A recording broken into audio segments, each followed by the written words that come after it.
Listen, appreciate you tuning in. Appreciate your time. Friend of the program, it's been a while. First of all, how have you Yeah, been?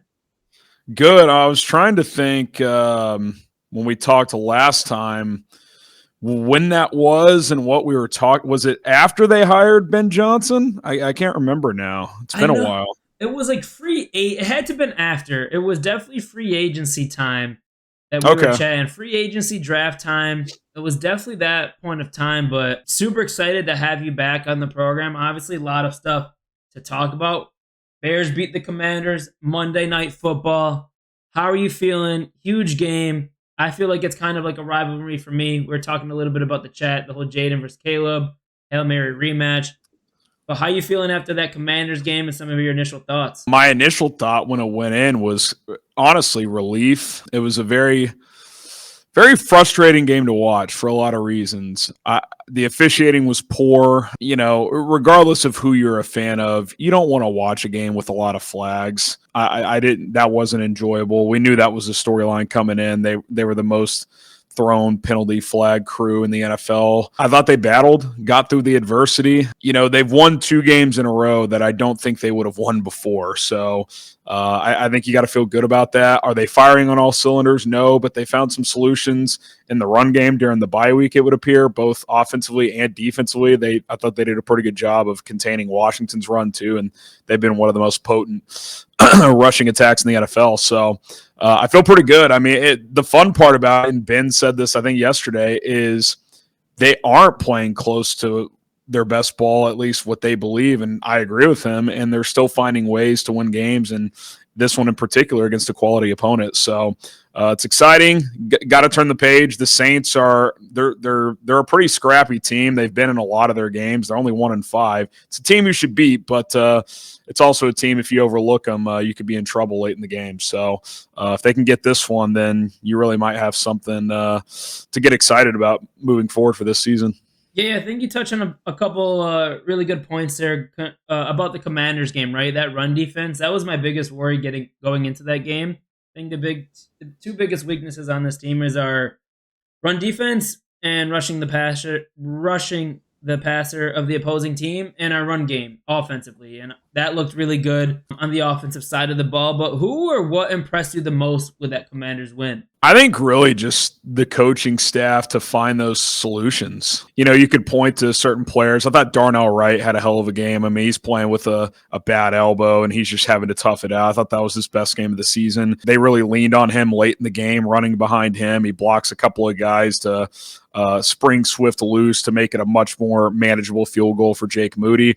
Obviously, Jake Moody impressed me to step up and have the game he did. Theo Benedict seems like a clear upgrade at left tackle, at least for one game. I don't know if he's the long-term answer, but I think for this season, if he plays around that level, you can live with that. But yeah, this team was just not – the run game just wasn't working. I don't think it was one thing. I think just the timing was off with it. The blocks weren't being timed up, and it seemed like they leaned more on the outside zone running game, running behind the tackles more, which with the personnel you have, especially with Swift as a runner and both these tackles, which I think part of that is switching to Benedict, being athletic in space, I just think you're more built to run more outside zone with what you currently have.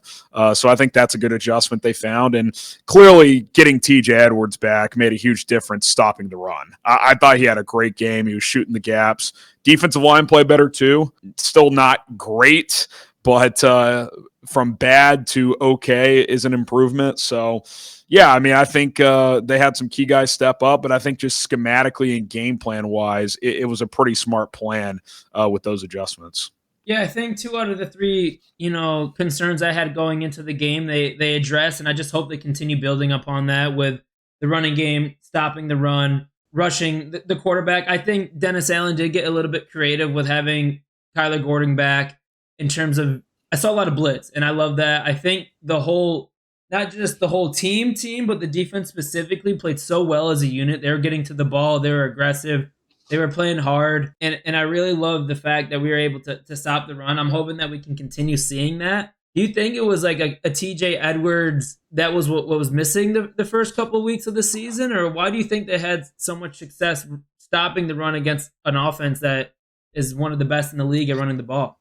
I thought the run lane integrity from the front was pretty good. Early in the game, they ran a couple of those zone read keepers with Jaden, and he did not get loose on those. I thought Montez probably had his best game of the year as well. Is he living up to the contract? No, but if he can play more like he did on Sunday, that's a plus player, which at this point I think is all you can really hope for. I don't think he's going to be dominant by any means, but I thought his setting the edge integrity was there. I thought Andrew Billings played pretty well with Grady Jarrett out. He played quite a bit, and the one thing throughout his career he's been pretty good at is stopping the run. So I do think the front played better from a run defensive standpoint. I think the lane integrity was more sound, and they kept Tremaine Edmonds at will linebacker, which is where he's been playing, with Noah Sewell at middle, and TJ played middle. I think that is the formula moving forward. In the prior scheme, that was flipped. They viewed Tremaine Edmonds as, like, when they signed him, as a Brian Urlacher. He could do it all type, big body, he can cover, and he can still do some of that, but he's just played better on the weak side this year. And that's another guy that has not lived up to his contract, but this year he's playing better. So I would keep that the same moving forward. So in one game, have they all of a sudden become a really good running team and a really good run defensive team? It's hard to say. I mean, we'll see moving forward, but I do think they found some solutions that should be able to carry over to future opponents. Yeah, and I know you watched probably the film a little bit more critical than we do here, but on the opposite side of the ball, why do you think they had so much success running the ball against the Commanders? It's not a bad defense by any means. There was probably one change, and that was Theo Benedict at the left tackle and Darnell Wright coming back at right tackle. Why do you think they had so much success running the ball? Was it personnel change, you think? Was it just kind of 5 games in, all right, we got something clicking? Or what were your initial thoughts on that? Well, yeah, like I mentioned earlier, I think they committed to being a more outside run zoning. To simplify that without getting into the crazy X's and O's, that's leaning on your offensive linemen being athletic and running outside the tackles. And both Theo and Darnell's always been really athletic, and Theo is much more athletic than this version of Braxton Jones coming off the ankle injury. So you saw a lot of the toss crack where you're tossing the ball, sometimes a guard pulls, and the left or right tackles getting to the second level. A great example of that was the final run by Swift, where Darnell gets out in space. He kind of just, with his left arm, just stiff arms a guy to create that lane, and then he blocks another guy downfield. And instead of that being a 4 or 5 yard run, it's like a 13-yard run, which again makes it a 37, 38-yard field goal instead of, a 47, 48-yard field goal, which wet, rainy, windy, backup kicker, it's a big difference. Like, getting inside of 40 in that spot is critical. So, yeah, I just think they leaned on running behind those tackles more. And, Drew Dahlman is a much better run blocking center when you use his athleticism. If you run more gap skiing in between the tackles, typically you want more brawlers. And Jonah Jackson's really your only true, like, brawling interior offensive lineman, but he's athletic enough. So I think just shifting to more outside zone, just utilizing athleticism in space, and especially the way Swift runs, we know he's at his best when he's out in space. He's not a between the tackles run, wear down a defense type of runner. I did think he had a few physical runs, which was nice to see, but that's not really who he is. So, if this is the running back crew and him being the lead back they're going to roll with this year, I think they kind of leaned into that on Monday night. So we'll see if that continues. Yeah, and how are you feeling about Caleb throughout the first few games of the season? A dramatic difference from week 1 to week 2 compared to the last couple of games, and learning and growing and developing in Ben Johnson's offense. On paper, Monday night, he didn't have the greatest game, missed a couple of throws, but how are you feeling overall? And then anything specific you might have noticed against the Commanders? Yeah, I feel good. There's a lot of, and this is just the social media era we live in, and the spreadsheet era we live in, and a lot of that's valid. Some of it I think is overblown. We overanalyze every little detail, right? There are still accuracy issues that pop up in every game, some more than others. I would say there's around a handful of throws every week that there's some accuracy things that pop up. Typically, those are footwork related, which is why I'm still very optimistic about that, because if he continues to grow with his footwork, which he has made big improvements in that area this year, but there's still room to grow, then I think the accuracy just over time will naturally increase. And I think sometimes he just leans on his arm talent. Like that throw to Luther Burden, not good footwork, but he's got such a rocket launcher of an arm. And you love that he has that in the toolbox. But the next step is just, in general, is just squaring the shoulders and delivering a strike more consistently. So that's my main concern right now. And the reason I don't think it's a major concern is because I've already seen growth in that area. And if he does clean up the foot stuff and tie his eyes with his feet and deliver the football, then he's going to be more consistent there. So I see a more confident quarterback. I see a coach who is schematically just dialing things up pretty consistently. I mean, Ben Johnson, we knew he was a hell of a play caller, but like he is really good. The only call I didn't like all night was the 4th and 1, a straight drop back play action.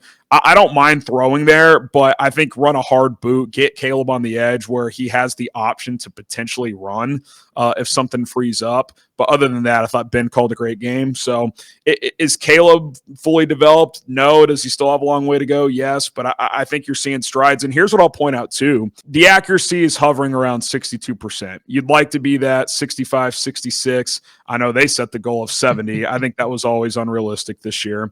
But where they're making up for that is explosive plays.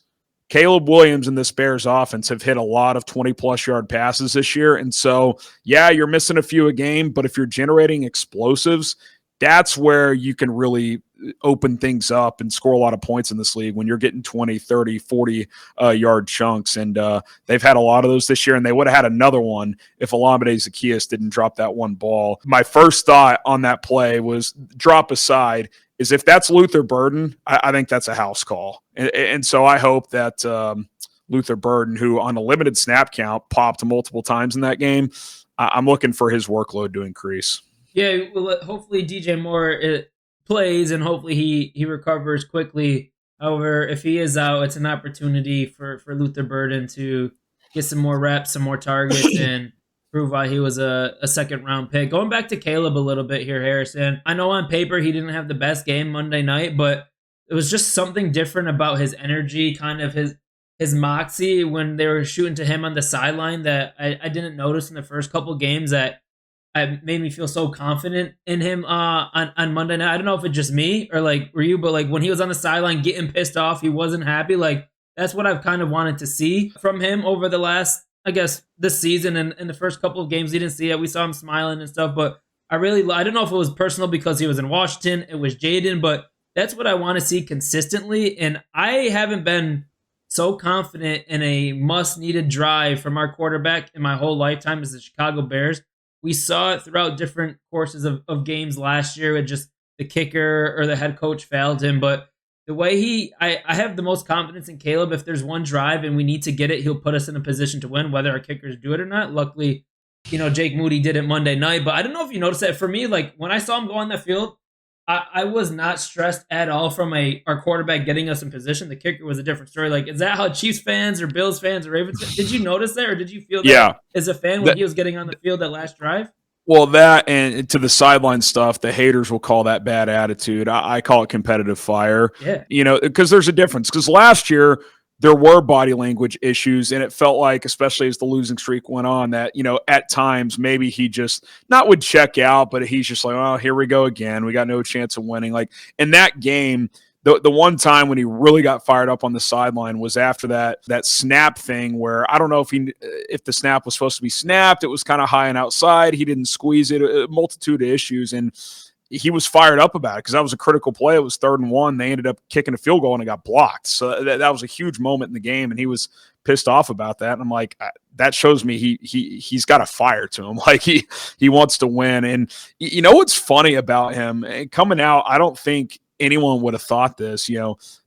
Living in Hollywood, playing at USC, he's pretty gritty. I mean, he showed last year his toughness, playing all 17 games, getting sacked 68 times. But his jersey by the end of this game, it's got grass stains everywhere. Like the competitive character is definitely there with him. And I've said this. I said it last year. I said it after the Raiders game. I said it again the other night. He is a clutch player. to your point, there were times last year where game-winning drives got taken away from him for a variety of issues, whether your coach is settling for too long of a field goal, whether you're giving up a Hail Mary, whether you're forgetting to call a timeout. But he more often than not in those situations put the Bears in position to win, and he's already done it twice this year. A long drive to beat the Raiders the other night. Only had to make a couple of throws. They leaned on the run game, but clutch 3rd and 5, throws it quick to Colston Loveland, identifies the matchup, moves the chains. Like, he's very calm in those situations. Doesn't mean he's always going to deliver every time in his career in those spots. It's just not going to happen, but he seems to rise to the occasion. He seems to be a spotlight big game player. And, that gets me excited because if he can just get a little bit more consistent, which I expect him to, the Bears could have something really special here. Yeah, I'm super excited about that. I think there was an article earlier last week or after the Raiders game where most quarterbacks that get nervous, their heart rate is pounding. I don't know if it was like Brad Biggs or even it was a quote from Ben Johnson. But in that moment, Caleb just kind of calms and zens and like just takes on the moment and the opportunity. So before we get into the Saints and Bears game here a little bit, trade deadline's coming up. A lot of talk before the Commanders game that the Bears need to trade for a running back or whatever the case may be. I think after that game, I'm not so much on the running back. I think we could continue building upon that. But do you think the Chicago Bears would? Is it a possibility that they make a trade? I'm more of in get someone on the defensive line, rush the quarterback, but I don't know how realistic that is. But what are your thoughts? Quick thoughts on the running back thing. I do think now, I want to see a couple more weeks. Like, did they find something sustainable? Was it a one-off? So I think that's one. You give it a couple more sample sizes here, and then revisit that in a few weeks. If it regresses back, then maybe it's something you consider. If it's more of what you saw in Washington, I think at least for this year, you can get by with what you have. I'm with you. If I'm making one move, I'm looking for some kind of pass rush help. Now, whether it's a big name or whether just a guy to throw into a rotation, that remains to be seen. Hopefully Austin Booker plays this week and we get a couple of games of him before the deadline, so you kind of get a feel for what kind of role he could have.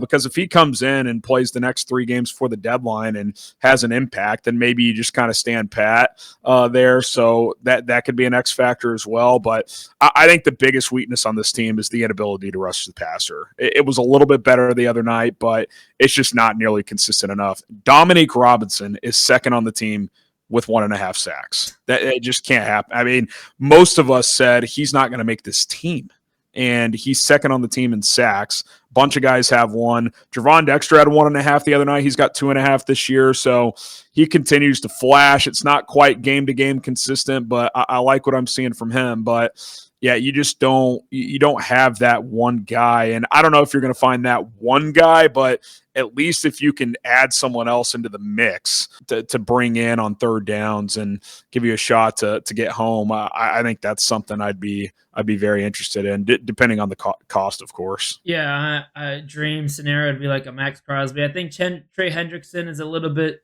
too old to invest too much capital in that contract. I don't know if it's possible. Like, can we trade Montez Sweat away with the package? I would rather, because that's double the cap space. I mean, if you go after one of these big name contract guys, you're going to have to move some money around. So whether that's flipping Sweat in a separate trade, or if the team trading you their guy takes him back, I don't know why they'd take back Sweat if they're trading you their best pass rusher. So you'd probably have to flip him in a separate deal. You could restructure one of your major contracts, but then you're kicking money down the road. So it's a tough one. That's why I kind of wonder, do they kind of get into this like tier 2, tier 3 market and get like just to throw a name out there, I saw like Calais Campbell, who's like 38 years old, but he's still pretty good, 20, 25 snaps a game, veteran. He could bring some experience in here.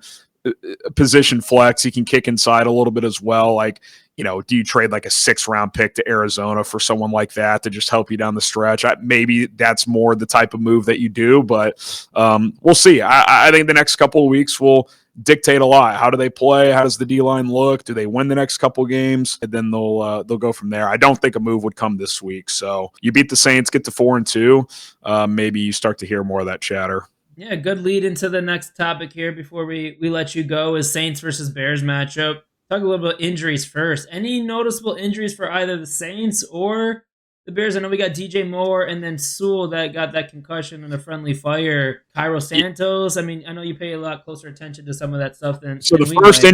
the first injury reports of the week will come out in the next couple hours. I don't think we Okay. have one yet. Obviously, DJ's the one to watch. Grady Jarrett too, though. Is he able to come back this week? Because he was playing through that knee issue, then he missed the Raiders game, and you kind of figured he'd be back after the bye, but he wasn't. So that's an interesting one.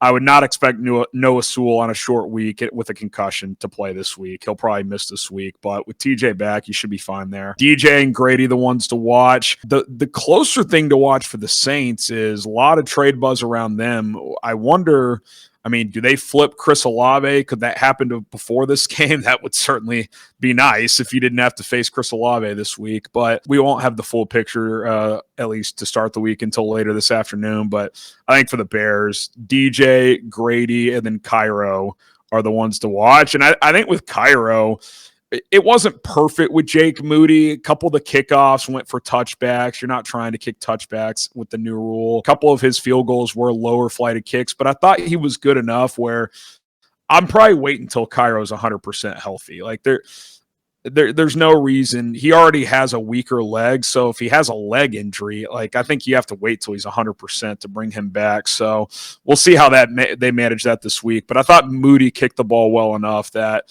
you feel okay with him, on a week-to-week basis until Cairo's ready. Yeah, kicker competition? I don't think we're there yet, but let's say he kicks the next 2 weeks and nails some kicks, shows the long-range ability with his big leg. It could be a conversation. I don't want to overreact after one game, but I'll say this. Long-term, you probably need a different kicker. Cairo's getting older. He doesn't have a big leg. He's steady, but there's certain kicks you just can't even try with him, which is frustrating. And so you see kickers across the league, they're trying 58, 59, 61 yarders. You can't even really, beyond 55, you can't even try. And even those low mid 50s, it's like they're crawling over the crossbar. I mean, he's very accurate. He's been the Bears' best kicker in a while. He's much better. I think people treat Cairo Santos like he's a bum. He's a good kicker, but in today's NFL, you really like a stronger-legged guy, which Moody does offer that. Can he, continue to get his confidence back and develop? We'll see. For one game, so far, pretty good. I thought it looked good. And how are you feeling going into this game against the Saints? Can the Bears continue this momentum? My biggest worry is, we know the old Bears, they might be looking ahead of this game. They might be kind of just not taking the Saints serious. So how are you feeling about going into this game? It's a textbook trap game. Emotional win, short week. Oh, the Saints are back home. We'll roll through them.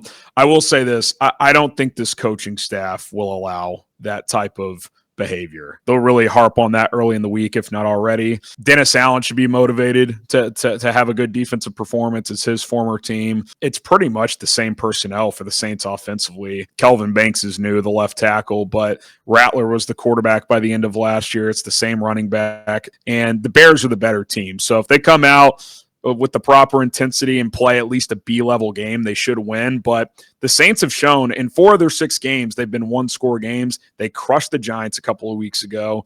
They played the Bills pretty competitively. Like they're better than I thought. Like they're not a good team per se, but they're not a joke. Like they're a lot better than like the Jets or the Browns or a couple of these other teams. So you come out flat, play poorly, especially early, and they jump on you, like it could be a close game in the fourth quarter. So they better take them seriously because the Saints have been in pretty much every game they've played in except for one. Yeah, what would you like to see against the Saints? Maybe from the offensive side, defensive side, any particular players? I'd like to see Caleb have a little bit more of a complete game. I'm certainly not displeased with how he played in Washington. That's a big spot, bad weather. I thought he played well enough to win, but you're coming back home, weaker opponent. I'd like to see a more steady 4-quarter game from him. So I think good opportunity to do that. And then I want to see them build on the run game on both sides of the ball. Can you repeat that performance? If you can do that, I think you feel pretty good, at least for this year with the group you have, and you can reassess running back in the offseason. But yeah, those are the two things. Caleb play a little bit more of a clean game, and then if you can build off the rushing offense and defensive approaches. Yeah, not even on the agenda, but quickly before we get into bold predictions and score prediction is what's going on with Colston Loveland. I mean, he had a nice catch at the beginning of the game, got called back if I remember correctly, and then just had that one at the end. But how can we not get him involved? We tried to get Cole Komet involved last week when he was hurt, when Loveland was hurt, couldn't catch the Yeah, ball. Like, what's going on with the tight ends in this offense? I think it's a combination of things. I think one, there's a lot of different weapons in this offense. Two, Ben Johnson played the most 11 personnel he's ever called in a game in his career. So that just meant less snaps for both tight ends in general. And Cole Komet is still out snapping Colston Loveland. So if you only have one on the field, he's going to be out there more. Now, we can debate whether or not that's smart. Does that flip as the season goes on? We'll see. I am with you. You pick this guy number 10 overall. He needs to be more featured. I like the play in the first half where they split him out wide, run the slant, get him on a smaller corner. He gets called with a ticky-tack OPI, which is total garbage. But I'd like to see Ben find more mismatches like that as the season goes on. So I think we'll see some big performances. It's a little frustrating that it's been slower. The hip injury set it back a little bit, but it's not something I'm panicking about. I think he's going to be fine, but I would certainly like to see him. And like I mentioned earlier, Luther Burden get more opportunities, but Rome's having a big year. He was a first-round pick last year. He's DJ's on the team. They're not all going to have big games, so it's a good problem to have. But certainly, these guys you've invested heavily in should be focal points. All right, final two here. Let's get a score prediction for Bears versus Saints, Week 7. I'm going to go 27-19 Bears. I think Covers the spread. I think money on this game. I have a lot of respect for what Kellen Moore has done. Spencer Rattler's been decent. Not a lot of big plays downfield, only 6 20-plus yard completions, but underneath he's pretty accurate in the quick game. Kamara and Kendre Miller's a pretty good running back pairing, and that defensive line's still pretty good. So, again, they're kind of one of those scrappy 4 or 5 win teams when you look up at the end of the year. They're certainly not great. They're probably not even good, but they're not one of these bad teams that just folds and is just has no hope. And, you watch the Titans play and you're like, this team is a total joke. The Saints are not a joke. They are competitive pretty much every week. So I'll give them the benefit of the doubt there. I think they'll hang around, but I think the Bears will prevail in the second half. Yeah, hopefully they cover the spread. No particular reason, but bold predictions. So with our guest of the week, we've been asking them bold predictions. We put the actual bet on it, whether it's a parlay or just individual bets. Last week we had Nick from J Chicago Bears. I'm not sure if you're familiar with that page. He thought Caleb was going to get 300 plus passing yards, 3 TDs. The weather had a little bit of impact, but he got DeAndre Swift 65 plus rushing yards. So any bold predictions, could be a couple. Whatever you think is bold, that's your definition. But what are you thinking for this game? Let me see. How about this? Since you just brought him up, Colston Loveland, first career touchdown. He'll find the end zone this week. And then I will go. So that's one. Let me think of another one. Put me on the spot here. I will go. How about 300 yards and 3 touchdown passes for Caleb? All right. Cleaner performance. One of them goes to Loveland. Bigger passing performance in this game. All right, we're going to just have to repeat that bet from last week, but I like the Colston. I had him first touchdown scorer in this game. I had a free bonus bet. Thought I had some chance, but same old Chicago Bears kind of a utilization of the tight end since week 1. But I love the touchdown. We're going to put that in. Harrison, we appreciate your time, brother. It's great catching up with you, talking Bears. Hopefully they can get this win. We hope to have you soon again on the podcast, but appreciate your time. Go Bears, and we'll talk soon. All right, man. Take care. See you guys.